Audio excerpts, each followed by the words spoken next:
Good evening, everybody. I hope that when you're watching this, it's Tuesday because it's kind of late. But I am back with Poppy and Rye, with Valerian and Clover. Though the packing of the nest had been completed, Valerian and Clover decided to wait for the morning to make their move. Without saying so, both were reluctant to go farther away from Rye, Thistle, and Curly Duck. In any case, it was night and the children were asleep.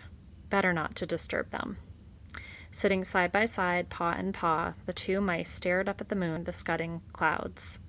Lifting their noses and sniffing at the breeze, they listened to the hum and buzz of the night. Sometimes they gazed down toward the pond and the lodge where they knew Rye was being held. I wonder where Poppy and those kids are now, Valerian mused. I just hope they're all right, Clover said. That Poppy is a tough one, love, Valerian said, trying to sound more reassuring than he felt. I didn't think going was a good idea, but if anyone can get Rye out and come back safe, I suppose she can. Valerian nodded. Suddenly, Clover sighed. Oh, Valerian, she whispered. When I saw the faces of the family, it made me think how much I love them all. It isn't wrong to want to protect them, is it?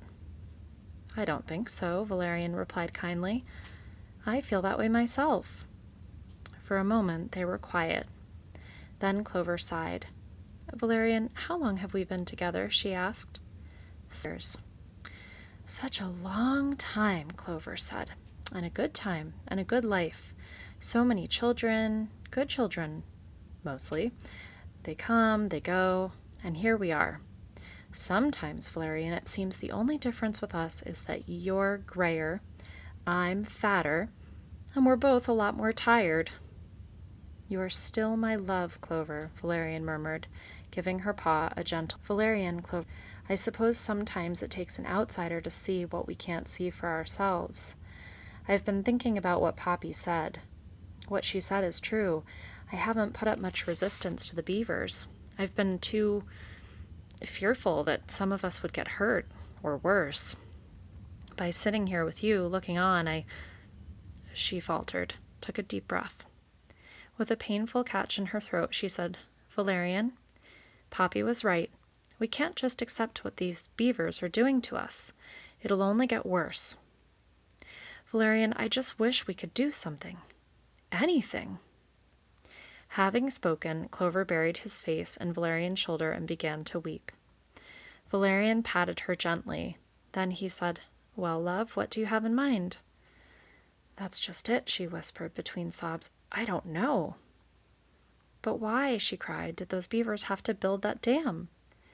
She hid her face again. Valerian gazed down at the dam, then he shifted about, looking at the boulder, then down at the dam, then the boulder again. Maybe, he said softly, what we should do is bust it. Taken aback, Clover looked up. Bust their dam? She cried in astonishment. Look here, Valerian continued. Maybe we had no right to say they couldn't come here and build. It wasn't our brook, but they've taken everything. If we busted that dam, Valerian continued, the pond water would drain away. All the animals could use the brook again, the way we did before. But we're mice, Valerian, Clover squeaked. Oh, it's huge. They're huge. How could we do anything big like that?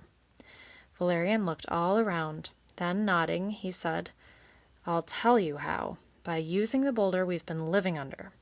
Always seemed to me it might topple on its own. Well, listen here, love. Suppose we dig around it and under it, get it loose. Then, well, give it a shove. Let it roll down the hill so that it hits the beaver's dam smack on.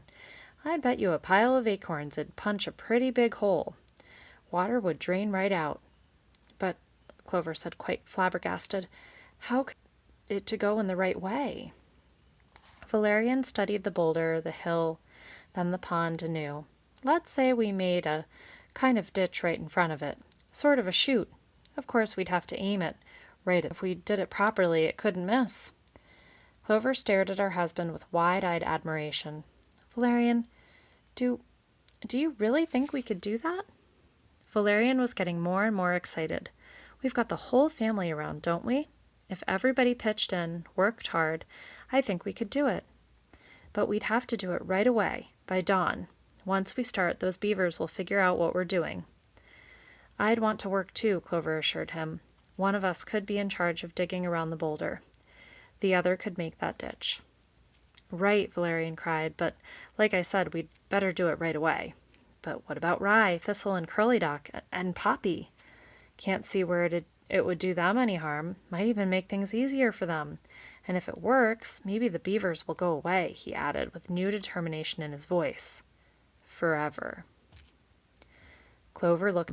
Suddenly she cried, "Oh, Valerian, I'm so glad it's you I love. I truly am," and she threw her paws about him and gave him a tight hug, which he returned. The next moment the two went rushing down into their nest. Everybody up, there's work to do." The family having been roused, Valerian and Clover told them of the plan. Sensing their parents' enthusiasm, all the children pitched in eagerly. In quick time, under Clover's direction, some 30 golden mice were scraping the earth away from around the boulder. Though their paws were small and could carry but little at a time, they attacked the task with great determination.